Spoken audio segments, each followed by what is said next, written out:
Saya nggak bisa bayangkan Indonesia yang besar ini, andai kan tidak ada qanaah, nerimo ing pantum. Coba sekarang ada COVID. Andai kan Indonesia itu kayak Perancis. Saya beberapa kali punya tamu orang yang hidup lama di Perancis, bahkan dapat istri orang Perancis. Itu dulu nggak begitu mencintai Indonesia. Tapi setelah di Perancis 2 tahun, wah Indonesia hebat. Di Perancis itu kata dia kalau cerita, semua kebutuhan masyarakat itu dibebankan ke negara. Apa saja minta negara, apa saja nyoal negara. Sementara Indonesia, coba kalau Indonesia mengalami seperti ini kok tidak ada konaan rimo ing pantum, bisa kios Indonesia. Orang miskin nyalahkan negara, kelaparan nyalahkan negara, apa saja. Tapi barokahnya dididik kiai, jogeman nyalahno wong liya. Urip romo ing pantum, diame. Sampai gak ngerti kalau Covid.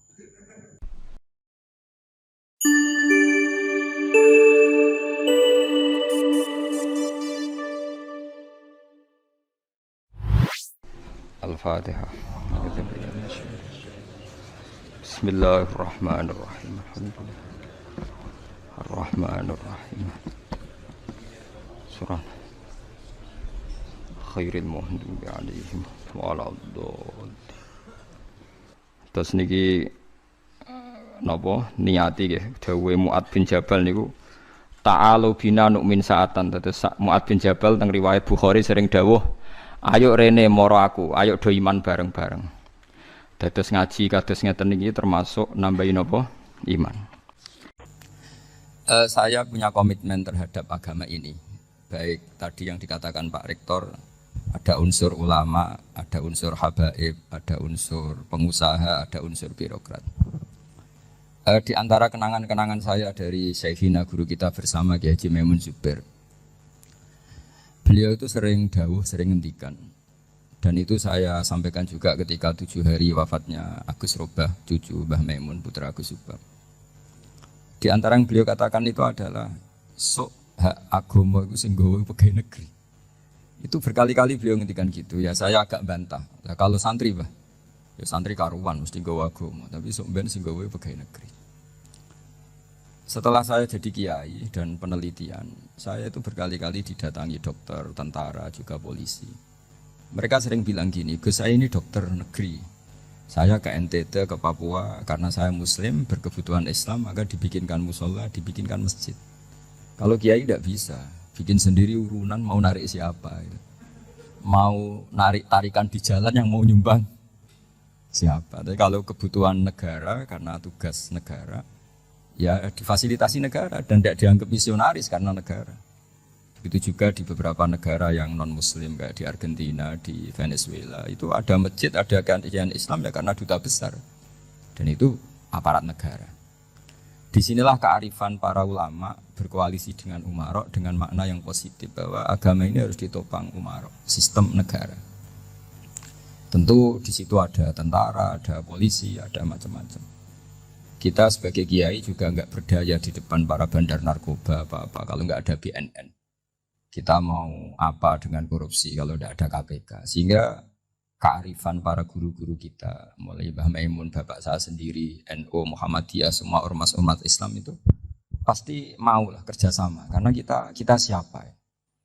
Kalau tidak kerjasama. Dan di antara pesan Rasulullah SAW adalah yaduwahi ma'al jamaah. Jadi apa ya, kebersamaan itu sudah berkah. Fa inna yaduwahi ma'al jamaah. Jadi berkah. Lalu kenapa saya kalau ngaji bawa kitab? Ini agak sebetulnya itu lazim. Lazim itu suatu yang harus. Tapi karena kelamaan mubalek itu tidak pakai kitab. Seakan-akan bawa kitab itu yang aneh. Sebenarnya aneh mereka. Karena begini logika simpelnya ya. Umat Nabi ini berhak dapat apa coba? Berhak dapat warisan yang paling luhur, paling hebat, paling jernih. Apa itu Quran dan hadis? Pertanyaannya siapa yang paling punya hak otoritatif untuk menerangkan Quran hadis? Ulama. Ulama yang mana? Ya yang kapabel, yang sudah diakui dunia kayak Imam Ghazali, Imam Bukhari, Imam Syafi'i. Artinya kalau kita tidak pakai materi itu ulama mendapat pikiran kita, bukan mendapat pikiran mereka. Saya ulang lagi, kalau kita tidak pakai materi yang otentik, yang orisinil, umat ini mendapat pikiran kita, bukan pikiran mereka. Maka saya berusaha supaya teman-teman semua umat Islam dapat pikiran-pikirannya Imam Ghazali, pikiran-pikiran Imam Bukhari, pikiran-pikiran Abdul Qasim Al-Junaidi, kejernian-kejernian Abu Yazid Al-Bustami. Kejerinan itu diantaranya adalah misalnya makalah yang menurut saya itu makalah yang super. Jadi untuk ngadepi krisis karena COVID atau karena apalah. Itu lama dulu sederhana sekali. Beliau-beliau punya rumus yang mungkin jarang didengungkan orang, tapi saya akan kampanye rumus ini.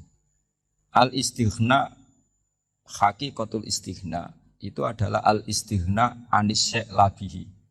Jadi pemenuhan kebutuhan yang sebenarnya adalah kita berusaha menghindari sebanyak mungkin kebutuhan yang sekunder, yang enggak penting. Bukan memenuhi semua yang kita inginkan. Jadi misalnya begini, ya, kalau kita lapar, itu keinginan kita itu makan enak apa asal makan? Tentu jawabannya asal makan yang sehat.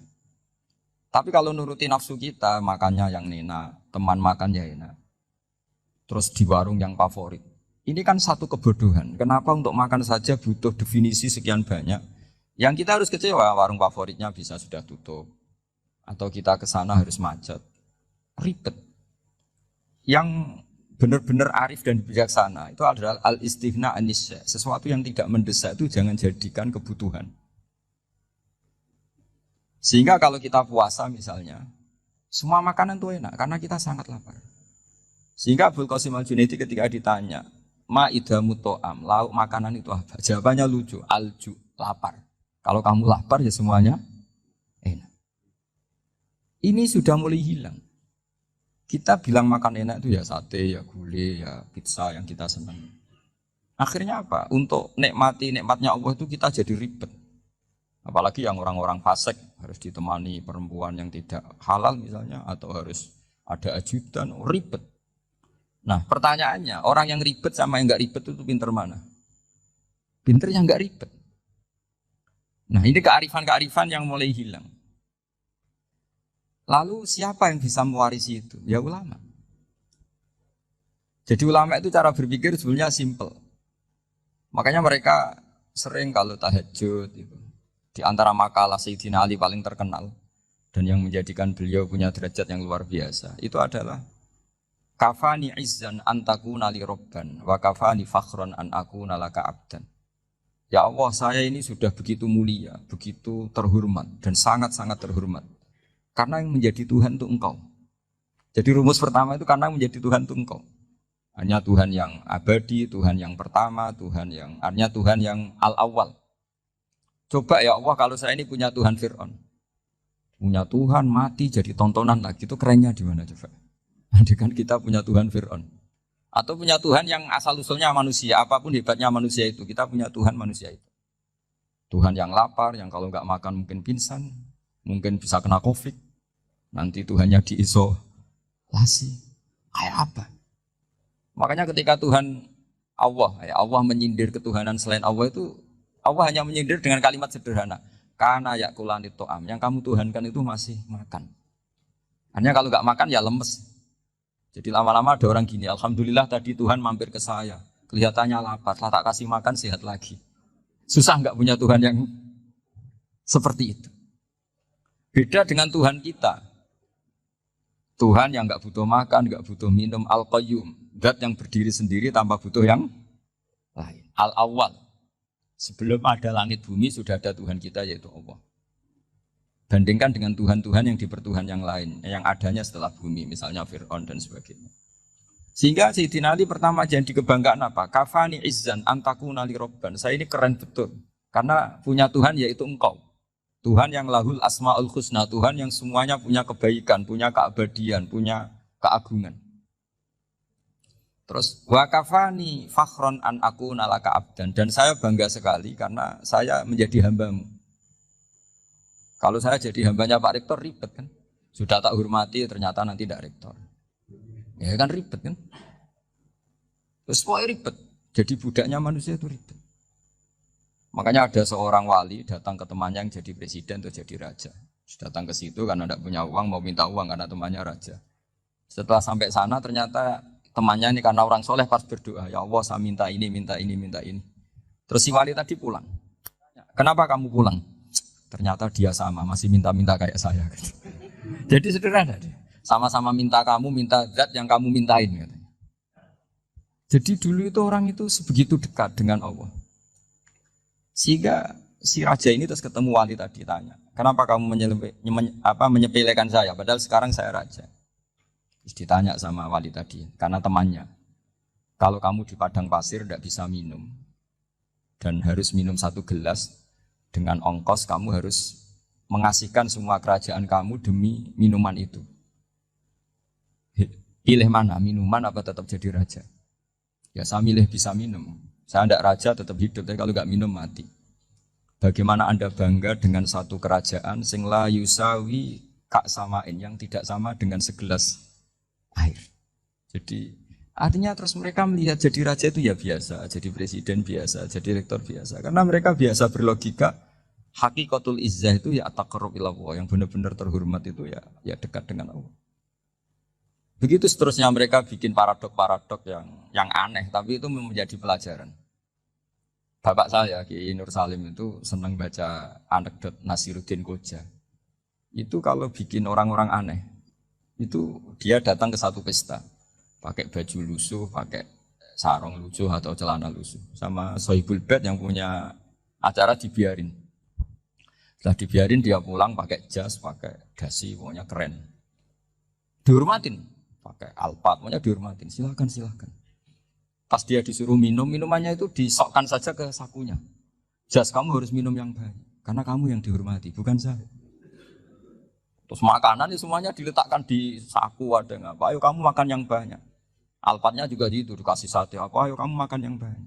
Mereka tidak melihat saya, melihat kamu. Akhirnya orang satu pesta itu istighfar semua, berarti kita ini salah. Terus dia pidato, kenapa kamu ngomong gitu? Tadi saya datang, orangnya sama. Gara-gara beda pakaian, penghormatannya beda. Berarti yang berhak dapat makanan ini jasa ya, bukan saya. Betapa naifnya kita sebagai orang. Ternyata kita masih hormat sesuatu yang seperti itu, yang atribut lah. Jadi orang-orang sufi itu orang yang bisa menertawakan dunia. Akhirnya ya, pertama dia dianggap orang gila, masa jas dikasih makan, dikasih minum. Tapi secara fikih dia benar, haram dia makan. Karena pas dia datang dibiarin, setelah pakai jas dikasih makan. Berarti hakikat yang dapat rezeki siapa? Jasnya apa orangnya? Jasnya apa orangnya? Jasnya. Jadi itu orang-orang sufi, kearifan orang-orang dulu itu bisa ngelola hal-hal yang keseharian menjadi luar biasa.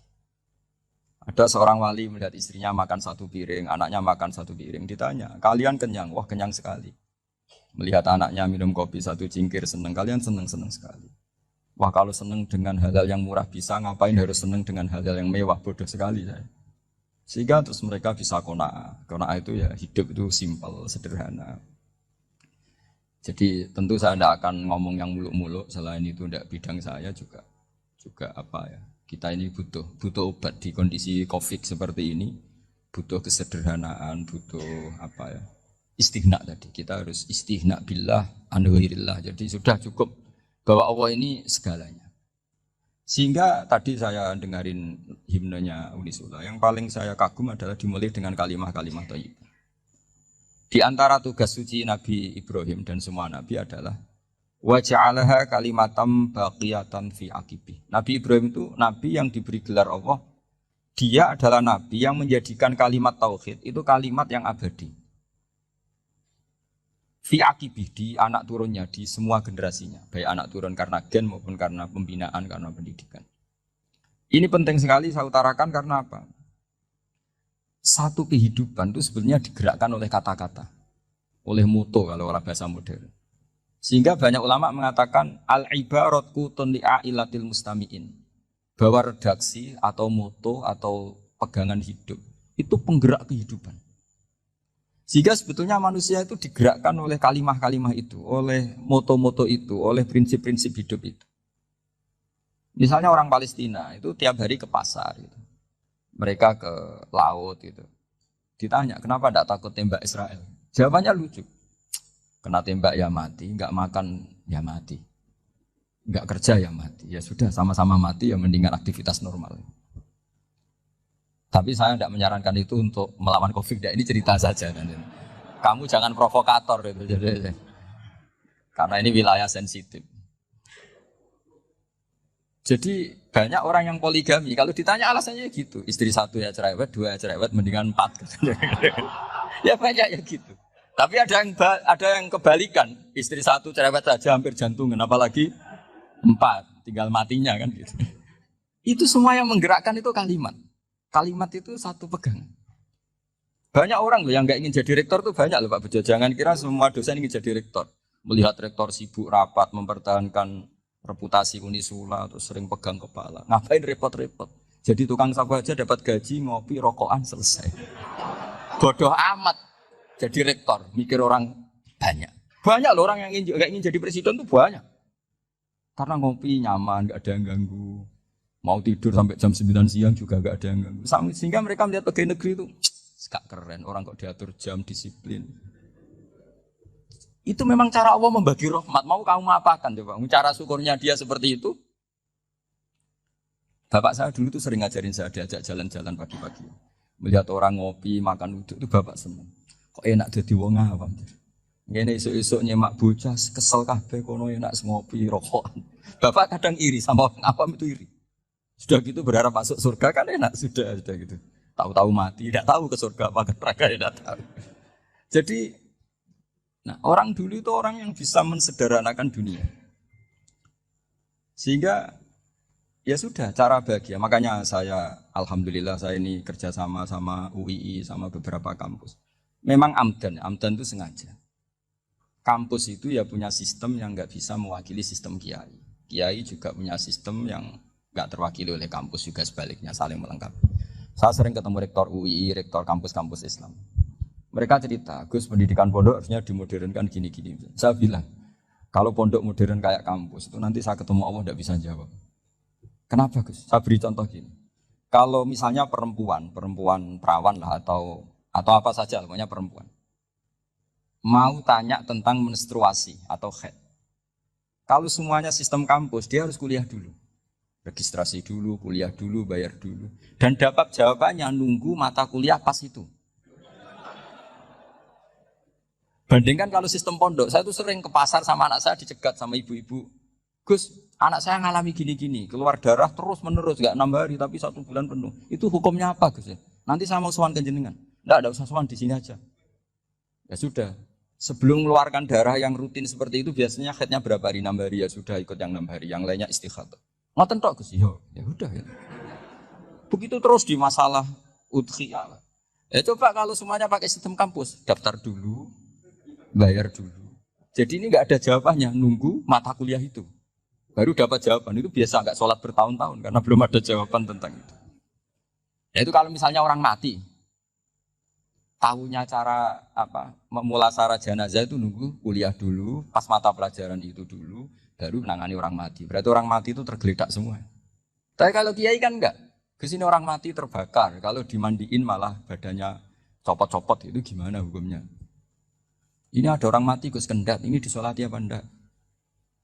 Ada orang mati oplosan ya kan? Itu disolati enggak? So sering ditanya gitu.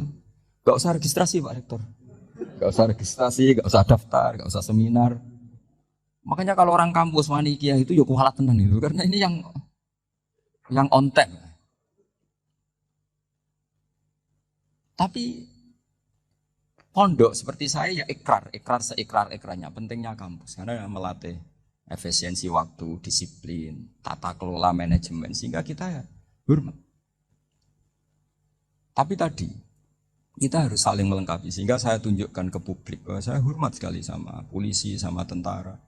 Coba kita bisa apa ngadepi bandar narkoba kalau enggak polisi? Bisa apa coba menjaga NKRI kalau enggak tentara? Begitu juga, ya sudahlah kita memang fa'inayadawahi ma'al jamaah. Kita berkah itu kalau bersama-sama, enggak bisa kita sendiri. Nah lalu orang kayak saya itu ya beberapa kali sebetulnya saya itu ditawanin jadi dokter honoris causa apa. Kekhawatiran saya satu Pak Bejo, takut pas enggak punya uang. Itu dokter enggak di duit kan enggak pantas gitu. Jadi repot gitu, daripada beban lah sudah lah, nggak usah dokter. Jadi kalau nggak punya uang ya pantes, terus kalau ngebis ya pantes. Suatu saat kalau mati nggak ada yang hadir ya pantes, nggak dokter gitu. Kalau sudah dokter kok masuk neraka, kayaknya apalagi rektor kampus Islam kok masuk neraka, itu kan kok kayak nggak pas itu. Misalnya rektor Unisula ditanya mungkar nakir, nggak bisa kan kayak gimana gitu. Makanya harus sering ngaji saya supaya enggak malu di depan mungkar nakir. Masa rektor ditanya mungkar nakir enggak bisa. Harus berani bentak. Ini saya rektor loh Pak mungkar nakir. Masa Kalau wali-wali dulu berani. Masyhur di cerita wali-wali ditanya, "Marabbuka manabuka?" Saya ini guru tauhid. Kok kamu tanya marabbuka manabuka yang ngotok? Kamu tidak pernah ngaji, enak aja tanya. Jadi wali-wali itu ya rileks ngadepi kan. Saya yakin rileks wali di Bang Farid baru. Saya yakin itu. Karena wali itu lebih dekat Allah. Sehingga orang dulu itu saya ulang lagi ya, ada satu kearifan namanya hidup itu apa? Hidup itu adalah cari sebanyak mungkin supaya hidup itu tidak tergantung pada banyak hal. Jika misalnya cara berpikir orang-orang modern itu sebenarnya banyak orang-orang ilmuwan yang nggak ngagumi Amerika. Bukan karena angkuh enggak. Untuk mempertahankan kebesaran negara sebesar itu, kebutuhan listriknya besar, kebutuhan tentaranya besar, kebutuhan apa? Sementara negara kayak Venezuela atau Swiss kebutuhannya ada banyak. Pertanyaannya, yang tergantung dengan banyak hal sama yang tidak tergantung banyak hal, itu pinter mana? Kalau dibalik pertanyaannya gitu, negara-negara maju itu tidak keren kalau dibalik pertanyaannya. Orang yang untuk mempertahankan eksistensinya banyak, butuh banyak hal, dengan yang tidak butuh banyak hal, itu pinter mana? Orang yang bahagianya nunggu jadi dokter, nunggu jadi kiai besar, kiai viral, dengan orang yang bahagia cukup dengan ngopi, itu pinter mana?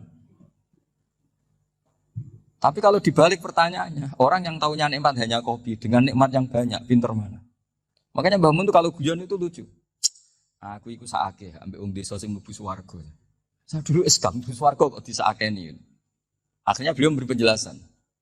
Wong desa iku roe pakanan enak, iku mau kopi mbek uduk. Lah swarga iku mau nuruti sing dikarepno. Akhirnya semua mangan, ngopi, nguduk, ngopi, ora roh, pakanan liyane ora roh. Nasi mandi ora roh, pizza ora roh apa-apa. Terus saya bilang, wah, lah niku nak nganti selera tentang wanita cantik. Iku juga sederhana. Rontok pesek ya wis cantik, rontok ireng ya wis. Apa bidadarinya seperti itu karena saking enggak pengalamannya. Jadi surga itu kan nuruti apa yang diinginkan. Kira-kira keinginan orang kampung kalau di surga itu apa coba? Makanan apa coba? Ya, mana enggak senengnya ketemel gemblong gitu. Artinya malaikat lebih suka nangani surganya orang-orang kampung di Bang Pak Rektor. Ini sudah ribet ini. Makanan apa saja sudah dicoba. Ya. Terus kalau di mall tahu orang macam-macam, seleranya macam-macam pasti. Enak mana kalau sampai jadi malaikat pelayan surga? Suka melayani orang kampung apa yang orang kota? Orang kampung kan? Jadi ya itu guyon tapi itu menjadi pikiran kita bahwa orang yang banyak kebutuhan itu sebetulnya banyak kebodohannya karena menggantungkan kebahagiaannya dengan banyak hal. Makanya Imam Syafi'i ngendikan istighna itu apa? Al istighna anis sya'labi. Yang dikatakan kecukupan adalah berusaha sebanyak mungkin banyak hal tidak kamu butuhkan. Bukan memenuhi semua kebutuhan kamu karena nafsu kamu ini tidak ada batasnya gitu. Kalau kamu penuhin nggak akan selesai. Itu ada perempuan yang kurang cantik itu minta doa saya, Gus doain suami saya kaya. Terus tak guyonin, terus nggak minta. Kalau suami kamu kaya, yang pertama dirubah itu apa? Rumah supaya rumah saya bagus. Kedua apa? Mobil supaya mobil saya bagus. Nanti yang dievaluasi itu kamu. Mobil bagus, Alphard, rumah mewah, istrinya kamu. Pasti itu dievaluasi. Langsung nggak usah sudah gini aja. Jadi pertama yang dievaluasi itu kaya itu. Coba kalau suami kaya itu yang dievaluasi pertama rumah ya, rumah ganti. Setelah itu apa? Mobil. Kira-kira berikutnya. Akhirnya sudah nggak jadi. Nabi Ibrahim itu pernah minta umur panjang. Keren umur panjang. Sama Allah nggak dijawab. Datang orang tua gitu mertamu ke Nabi Ibrahim. Terus disuguhi dikasih kurma. Apa itu? Kok kurma apa? Anggur yang sudah matang sekali. Sudah dimakan, setelah dimakan meler keluar lagi, dimakan lagi meler lagi. Terus Nabi Ibrahim masuk lagi ke kamar. Ya Allah, doanya tak cancel. Nanti kalau saya tua kayak itu. Jadi Allah itu nggak jawab langsung tapi ngirimkan itu. Akhirnya ya Allah nggak jadi. Nanti takut itu. Saya pernah ngalami jadi kiai tadi ada ibu-ibu ya nggak mati cantik lah. Suaminya itu miskin sekali. Minta doa saya supaya kaya. Bareng tak kasih pertimbangan itu udah nggak usah, nggak jadi itu. Jadi itu kearifan. Tapi kearifan ini harus kita tanamkan. Saya nggak bisa bayangkan Indonesia yang besar ini. Andai kan tidak ada kona, nerimo ing pantum. Coba sekarang ada COVID. Andai kan Indonesia itu kayak Prancis. Saya beberapa kali punya tamu orang yang hidup lama di Prancis, bahkan dapat istri orang Prancis. Itu dulu nggak begitu mencintai Indonesia. Tapi setelah di Prancis 2 tahun, wah Indonesia hebat. Di Prancis itu kata dia kalau cerita, semua kebutuhan masyarakat itu dibebankan ke negara. Apa saja minta negara, apa saja nyoal negara. Sementara Indonesia, coba kalau Indonesia mengalami seperti ini kok tidak ada konaan, rimo ing pantum, bisa kios Indonesia. Orang miskin nyalahkan negara, kelaparan nyalahkan negara, apa saja. Tapi barokahnya dididik kiai, jogeman nyalahno wong liya. Urip romo ing pandum, diame. Sampai gak ngerti kalau Covid. Banyak tuh orang-orang kampung, orang lugu-lugu. Mbah niki saking Covid, salam ning Covid muga-muga umure panjang. Dikira Covid itu nama orang yang ahli sosial gitu. Mbah niki dana saking Covid. Matur nuwun sampekno salamku muga-muga umur panjang. Bingung kan yang nganterin ini. Ini gimana yang mau menjelaskan? Memang enggak paham. Ribet. Tapi saya pastikan bahwa dengan keadaan seperti ini kita bahagia, kita stabil, itu jelas barokahnya kalimat tadi, moto tadi atau pegangan hidup tadi. Makanya disebut al-ibarat qutun li'ailatil mustami'in. Bahwa redaksi atau kata-kata atau pegangan atau filosofi hidup, apalah namanya itu adalah penyemangat. Penyemangat. Karena kata-kata ini memang luar biasa. Ketika sahabat perang demi kebenaran, zaman itu ya pasti benar karena yang dibela Nabi. Dulu itu kan enak zaman Nabi, yang dibela mesti benarnya, musuhnya mesti salahnya. Sehingga dulu itu memang harus tegas. Kalau sekarang mau tegas gimana? Yang kamu bela tidak mesti benar, musuhnya tidak mesti salah. Ribet kan kalau misalnya saya tukaran sama Pak Rektor, kamu mau bela mana kan bingung. Saya tidak mesti benar, saya tidak Nabi. Pak Rektor apalagi tidak mesti benar lagi kan? Ribet kan? Jadi kalau kita mau perang sekarang itu mau pede gimana? Enggak. Makanya banyak ulama sekarang itu mau tegas tuh enggak berani karena ya banyak hal yang abu-abu lah wilayahnya, misalnya pilihan presiden atau pilihan bupati, pilihan menteri. Kamu mati-matian bela itu. Yang kamu bela tidak mesti benar, musuh kamu tidak mesti salah. Misalnya pilihan bupati. Wah ini kabupaten ini baik kalau bupatinya ini, yang satu bilang ini, terus tim suksesnya kamu tanya, kamu yakin? Ya enggak juga. Lah kenapa semangat? Kan saya botohnya paling alasannya ya itu aja, bukan yang lain. Beda dengan zaman Nabi, Nabinya mesti benar, Abu Jahalnya mesti salah. Kan enak, aturan mainnya jelas. Singkat cerita dalam perang itu banyak sahabat yang alami luka, ngalami apa. Gitu. Kemudian curhat ke Nabi, ya Nabi gara-gara derekkan jenengan, ngikuti jenengan, saya harus ngalami seperti ini, seperti ini. Ngiranya orang itu diapresiasi sama Allah keluarnya. Ternyata sama Allah gak diapresiasi. Malah diturunkan ayat intakunu ta'lamuna fa innahum ya'lamuna kama ta'lamun wa tarjuna minallah ma'ala yarjun. Kalau kamu sakit karena perang, orang-orang kafir itu ya sakit. Itu saja berani padahal demi kekafiran. Wa tarjuna minallah ma'ala yarjun. Padahal kamu punya nilai lebih yaitu berharap kepada Allah yang mereka tidak punya. Saya jadi kiai itu ya kadang mangkel. Karena yang benci ya benci, yang seneng itu ngel-ngel loh kayak Pak Bejo. Jadi semuanya ribet. Nah iya, yang benci ya ganggu, yang seneng ya ganggu, tambah nemen. Ribet. Tapi kalau sudah ingat bandar narkoba, mereka berhadapan dengan polisi, kadang ditembak karena kesalahannya terlalu fatal. Antar persaingan mereka juga bisa tembak-tembakan karena merebut pasar narkoba. Itu saja mereka berani. Kok kita yang jadi kiai kadang dicium tangannya, dihormati gak berani, hanya takut apa ya, musibah-musibah kecil lah, atau problem-problem kecil. Nah iya, kalau kita bandingannya gitu. Kalau kamu mau tahajud kedinginan, itu masih nanti dihisap Allah itu gitu. Maling ayam itu keluar malam-malam, hanya dapat ayam. Itu gak takut dingin. Ya gak takut digebuki masa. Kamu mau tahajud aja takut dingin. Makanya nanti hisapnya orang soleh itu nanti dijajarkan orang dolim. Terus diperbandingkan. Wah itu habis kamu kalau itu. Jadi misalnya Unisula mau rapat, tapi ini malam, kalau malam dingin nanti saya masuk angin. Wah, anak-anak pang di perapatan aja berani kamu. Kalau sudah perbandingannya gitu tuh ribet kita nanti. Makanya itu kalimat itu moto atau filosofi hidup. Sehingga diulang lagi nasihat itu. Iyam saskum korhun fakodu masal koma korhum mislu. Kalau kamu kena luka, orang-orang yang nggak benar juga akan kena luka. Itu aja berani demi ketidakbenaran. Masa kamu demi kebenaran enggak berani? Akhirnya orang itu, ya itu kalimat, itu heroik. Makanya kita ini penting ya, makanya tadi himne Unisula dimulai kalimah-kalimah thayyibah. Karena kalimah ini yang menjaga kita kalimah ini. Misalnya tentang Tuhan. Kenapa orang Islam imannya kokoh seperti ini, termasuk yang sudah hidup di Amerika, di Australia, di mana-mana. Itu ya barokahnya ajaran atau barokahnya kalimah. Saya sebut kalimah saja pakai bahasa santri. Karena la ilaha illallah itu dalam tradisi santri disebut kalimatu haqqin aliyah nahya wa aliyah namut wa aliyah nub'ats. Ada yang riwayat wa biya nub'ats insyaallah taala minal aminin. Kenapa mereka di mana-mana meskipun sekolah di Amerika, di Australia, bahkan di Uni Soviet tetap mukmin.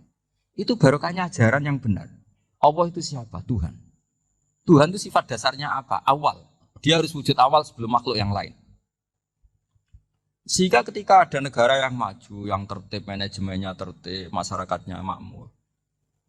Tapi punya Tuhan yang tidak seperti itu. Tidak awal. Itu sudah gak nyaman. Karena enggaklah keren Tuhan saya. Karena Tuhan saya itu al-awwal. Dat yang pertama. Tuhan saya keren. Dat yang gak mati. Tuhan yang enggak mati, yang enggak pernah mengalami kematian. Sehingga tontonan atau yang dilihat kenikmatan-kenikmatan yang lain ini tidak mengubah dia pendirian tentang Tuhan. Karena mantapnya satu kalimat tadi bahwa Tuhan itu ya harus satu, harus awal, harus tidak mati, tidak rusak, tidak mengalami apa-apa yang membahayakan. Sehingga ketika ditawarin Tuhan yang lain meskipun menjanjikan secara finansial atau kemakmuran, mereka enggak tertarik. Itu coba, itu barokahnya makmur apa barokahnya ajaran?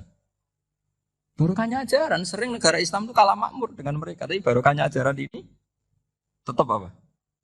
Tetap Islam. Makanya Nabi Ibrahim, Nabi yang sukses bikin waja'alaha kalimatam baqiyatan fi aqibi. Sehingga kita ini bekti sama orang tua misalnya. Itu ya karena ajaran. Suwargamu itu karek wong tuamu. Nak wong tuamu ridho, Allah ridho. Nak ora ridho, Allah ora ridho. Ridho wa fi ridhol walidain wa sakhatu wa sukhtu wa fi sakhatil. Sehingga ketika ada orang tua yang agak brengsek gitu, anak-anak tetap hormat. Punya orang tua yang miskin, yang sudah miskin, tukang tombok nomor, banyak kan di kampung gitu. Ya tetap hormat. Coba kalau dari awal kita ngajari orang tua kamu hormati ya, kalau baik, kalau enggak usah. Bisa geger Indonesia. Tapi barokahnya ajaran-ajaran itu Indonesia tertib karena ada ajaran.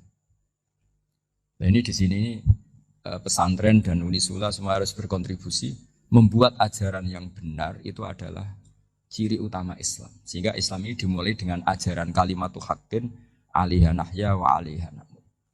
Sehingga kita tenang seperti ini. Saya ini termasuk kiai yang tenang. Meskipun kata orang banyak saya ini kiai besar, tapi termasuk kiai yang paling tenang.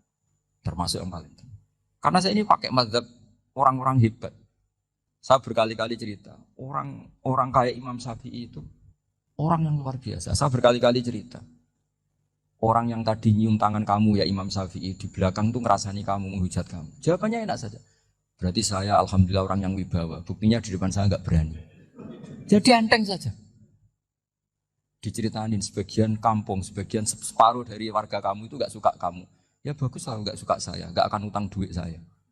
Di mana-mana orang utang tuh karena teman dekat. Kalau nggak seneng pasti minimal nggak utang, nggak pinjam mobil, nggak pinjam apa.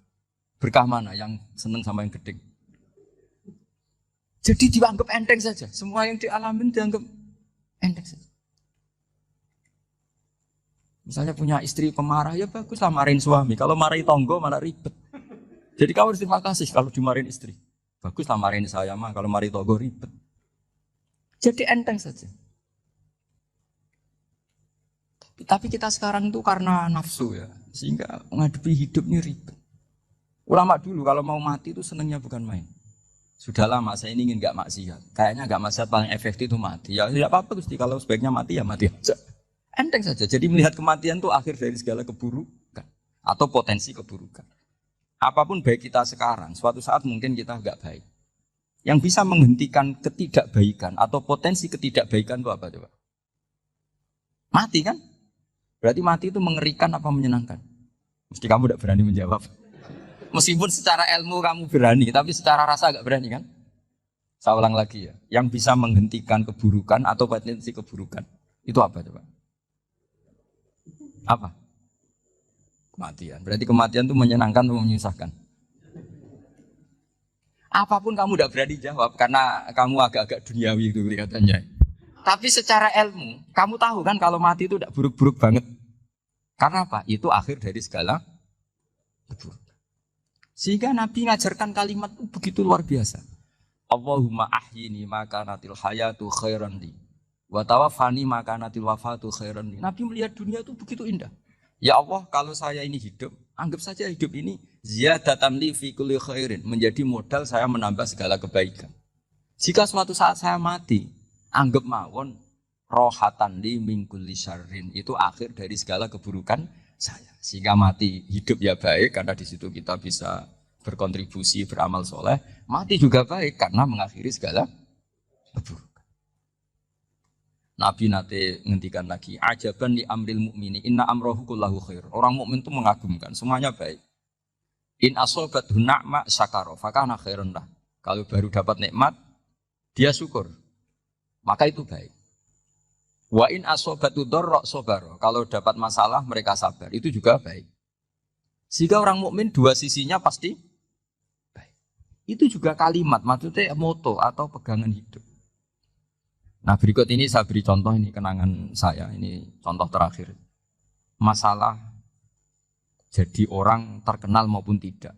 Di sini dicontohkan Imam Ghazali di halaman 367 di kitab saya 367, juznya 3 di kitab Ihya Ulumuddin. Di sini beliau cerita betapa untuk menjaga ikhlas sebaiknya orang itu tidak terkenal, tidak syuhrah, tidak terkenal. Oke, itu kita sepakat ya, karena kalau terkenal mungkin orang dipaksa publik dengan tanda kutip untuk selalu berbuat baik, tapi karena jaim lah, jaga image atau apa. Tapi ketika dibalik pertanyaannya, kamu rela yang terkenal itu orang nggak benar, sementara yang orang benar itu nggak terkenal. Lalu masyarakat tahunya yang tidak benar. Kalau pertanyaannya dibalik gitu, orang baik wajib terkenal enggak? Kalau pertanyaannya dibalik seperti itu. Dokter yang benar tidak terkenal, yang malpraktek terkenal. Kamu ingin kondisi seperti itu? Gak ingin kan? Kampus yang bagus gak terkenal, kampus yang bagus gak terkenal, yang gak bagus. Nah, artinya apa? Gara-gara olah kata, olah pikiran, ini logika jadi rubah. Lagi-lagi apa? Jawaban itu ada di kata-kata sebetulnya. Makanya bab-bab seperti ini tidak usahlah kita berdebat, berpolemik, sebaiknya orang itu humul, menutup diri, apa sebaiknya orang terkenal, itu nggak perlu seperti itu. Sudah terserah Tuhan saja. Makanya saya mulai dulu ngaji sampai sekarang itu ya tidak punya punya ikon tertentu atau punya website tertentu, enggak. Sudah terserah pangeran. Saya juga tidak sok suci materialistik atau enggak, ya enggak mikir saya. Bukan apa-apa ya, karena saya ini kiai, jadi biasa urusannya sama Allah, tidak sama makhluk, jadi pusing kalau sama sarah-sarahnya makhluk itu pusing. Meskipun rektor kalau nasihati saya pasti tidak saya terima, itu tetap makhluk, itu sudah ada ngefek kalau saya itu sudah ada itu. Bukan karena saya sombong, ya memang makhluk betul gitu, bukan. Cuma nasibnya bejo aja, tapi makhluk tetap makhluk. Saya beri contoh ya. Ini makalah yang ditulis Imam Ghazali. Ya, i'lam aslahakallah anna aslal jah wa intisarus sayyid atau sayyidi wal istihar. Bahwa mazmum itu.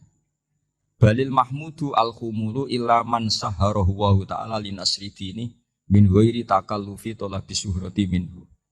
Jadi kalau kamu ingin ibadah kamu selamat, ya kamu jangan terkenal. Tapi resikonya adalah kalau kebaikan itu tidak terkenal, maka agak dikenali. Kalau enggak dikenali berarti masyarakat hanya punya percontohan yang tidak baik, karena yang baik tidak terkenal. Jadi itulah ulama-ulama dulu. Jadi apa-apa itu dibanding-bandingkan. Kemudian nanti kelihatan, jawabannya itu kelihatan. Jadi ulama dulu itu biasa ngarang misalnya afatun nikah, sisi negatifnya nikah.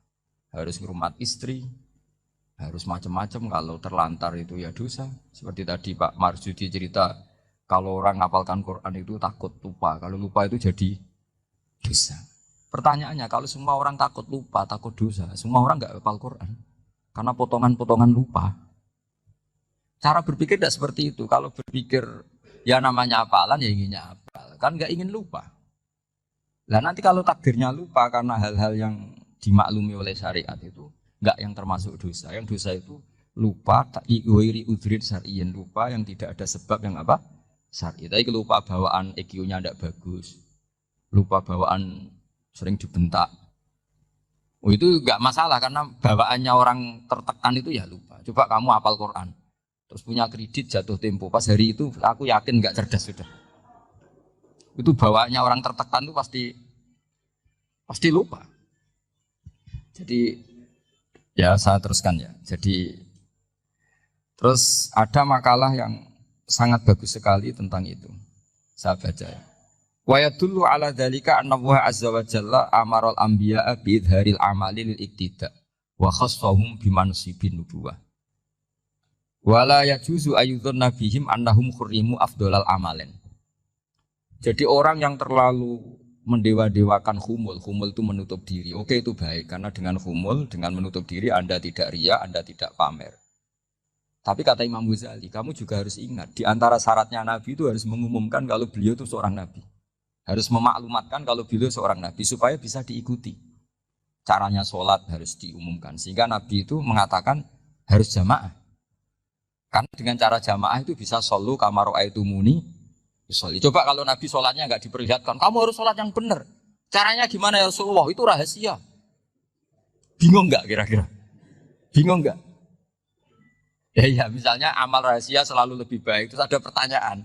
Nabi ngendikan kamu sholat yang benar. Caranya gimana Nabi? Ya itu rahasia. Terus gimana coba?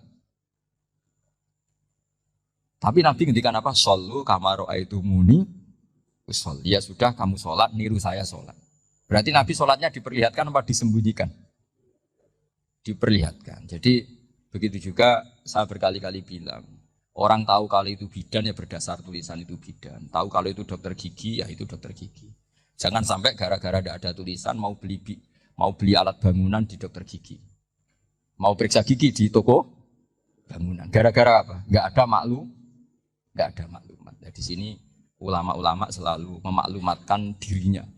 Termasuk Imam Ghazali ketika ngarang kitab dinamai Ihya Ulumuddin. Bahwa kitab ini bisa menghidupkan ilmu-ilmu agama yang mulai hilang. Begitu seterusnya. Jadi ini ngaji ya. Jadi orang itu harus ngerti. Jadi jangan nuruti emosi sendiri atau logika sendiri. Bahwa saya suka humul, ya monggo. Agama Islam menyediakan sarana itu. Uzlah itu ya punya sisi kebaikannya sendiri. Tapi syuhrah terkenal asal tidak nuruti nafsu juga punya sisi kebaikannya sendiri. Setidaknya umat ini punya satu master kebaikan yang mudah diakses.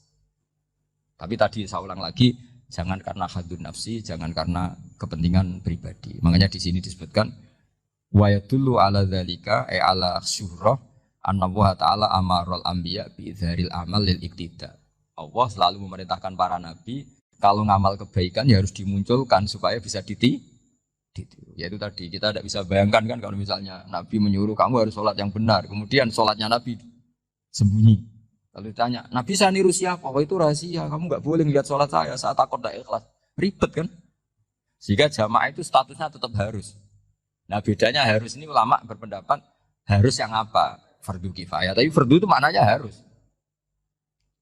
Tapi bukan berarti kalau nggak jamaah sholatnya nggak sah, nggak. Tetap tapi statusnya jamaah itu tetap apa? Harus. Nah barokahnya harus ini orang yang baru sholatnya langsung benar karena ada yang diikutin. Coba kalau mantan dukun baru sholat terus sholat sendiri, itu mesti mirip mantra. Karena dia tidak ada master percontohannya. Tapi barokahnya ada master, orang paling bodoh pun kalau sholat ya benar. Karena standar ada komandonya, ada imamnya. Sehingga Imam Ahmad malah berpikir keras. Syarat sahnya sholat itu harus jamaah. Cara pikirannya Imam Ahmad. Keras sekali beliau. Sehingga kalau orang sholat sendiri, kok ada orang lain yang maunya berjamaah harus bayar, orang itu harus bayar. Demi sahnya sholat. Itu madzhabnya Imam Ahmad. Tapi kalau madzhab Syafi'i hanya mengatakan itu fardu kifayah. Yang kalau satu komunitas gak mau melakukan semuanya apa? Bisa. Ya jadi ini sebelum sesi ringan tanya jawab. Hanya 2 saja tanyanya, nggak boleh banyak-banyak. Nanti nggak pulang-pulang saya. Jadi tak baca lagi biar dapat berkahnya Imam Ghazali. Wa qala qaumun asirru afdalu minal alaniyati. Terus kata sebagian ulama al-alaniyah itu afdal minas sirri. Terus diperbandingkan baik yang mana amal dipertontonkan sama ndak. Terus kata Imam Ghazali, kalau orang itu bisa jaga tidak riya, maka sebaiknya dipertontonkan karena kebaikan harus yang muncul, bukan yang tidak baik yang muncul. Makanya ketika Unisula memaklumatkan diri sebagai ingin jadi generasi khairah ummah, itu kalau diterjemah itu kan, wow, khairah ummah, umat terbaik. Itu kan kayak agak angkuh. Tapi nggak apa-apa, itu nggak apa-apa. Masa kita kampanye Unisula siap degradasi moral, kan ya lucu kan? Masa jualan gitu kan ya lucu. Ya sudah, kita memang ingin mengkhidmati ummah, berbakti dengan umat, membantu supaya jadi generasi khairan apa? Tidak apa-apa, dimaklumatkan supaya dengan itu umat punya sarana. Oh kalau ingin jadi khairan ummah, kuliah di sini. Jangan lalu enggak gitu. Ya sama kita dokter, maklumatkan saja dokter gigi, dokter kandungan, dokter bedah. Sehingga orang kalau mau bedah ya jangan ke dokter kandungan. Jadi barokahnya maklumat ya. Jadi saya mohon sekali ini. Saya sendiri sebetulnya orang yang enggak siap terkenal sebetulnya. Tapi ya sudah terserah Allah saja. Kalau itu cara Allah menyebar kebaikan, ya monggo. Pokoknya kita tawakal saja sama Allah Subhanahu wa Ta'ala. Ya saya kira demikian. Assalamualaikum warahmatullahi wabarakatuh.